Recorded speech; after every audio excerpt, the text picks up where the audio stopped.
जय हिंद दोस्तों।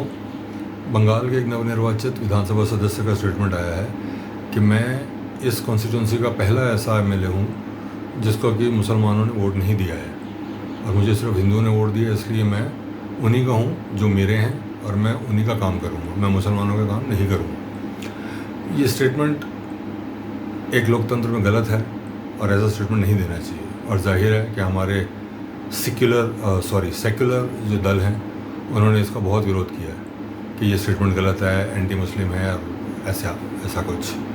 लेकिन यही जो सेक्युलर दल हैं जो अपने आप को सेक्युलर कहते हैं, ये तब शायद कोमा में थे या कहाँ थे जब 3-4 दिन पहले उदयनिधि स्टालिन ने फिर वही बात अपनी दोहराई कि सनातन को ख़त्म कर देना चाहिए, सनातन बांटता है इसलिए सनातन को ख़त्म कर देना चाहिए।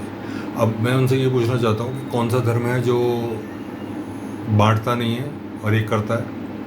हमारा धर्म तो फिर भी किसी के खिलाफ ये नहीं बोलता कि इसको ख़त्म कर दो सिर्फ इसलिए कि ये हमारी बात में विश्वास नहीं रखता। बहुत से लोग हैं जो कहते हैं सिर्फ हमारी बात मानो, बाकी सब और कुछ है ही नहीं। और आप खुद क्या कर रहे हो ये कह के कि सनातन को ख़त्म कर दो, तो आप बांट नहीं रहे हो, आप क्या कर रहे हो? तो ये हमारी औकात है हिंदुओं की। एक भी पॉलिटिकल पार्टी ने सिवाय ऑफ कोर्स बीजेपी के किसी ने एक शब्द भी नहीं कहा है सनातन के फेवर में।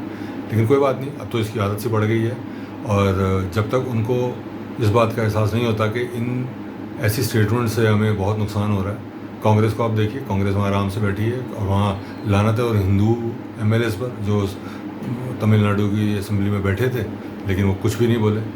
हमें यही करना है। हमें एक तो काम हम ये कर सकते हैं कि हम में से जो लोग कांग्रेस को सपोर्ट करते हैं वो उनसे पूछें कि भाई आप ऐसे लोगों के साथ क्यों गठबंधन करते हो, क्यों दोस्ती करते हो जो हमारे को गाली देते हैं। मेरे ख्याल से धर्म जो है वो पार्टी से ऊपर होना चाहिए, बाकी सबकी अपनी अपनी सोच। हमें दूसरा काम ये करना है, हमें जैसे बंगाल में हमने बीजेपी को वोट दिया है, हमें बीजेपी को ही वोट देना है जब तक कुंभकर्ण नींद से जाग ना जाए। जय हिंद, जय श्री राम।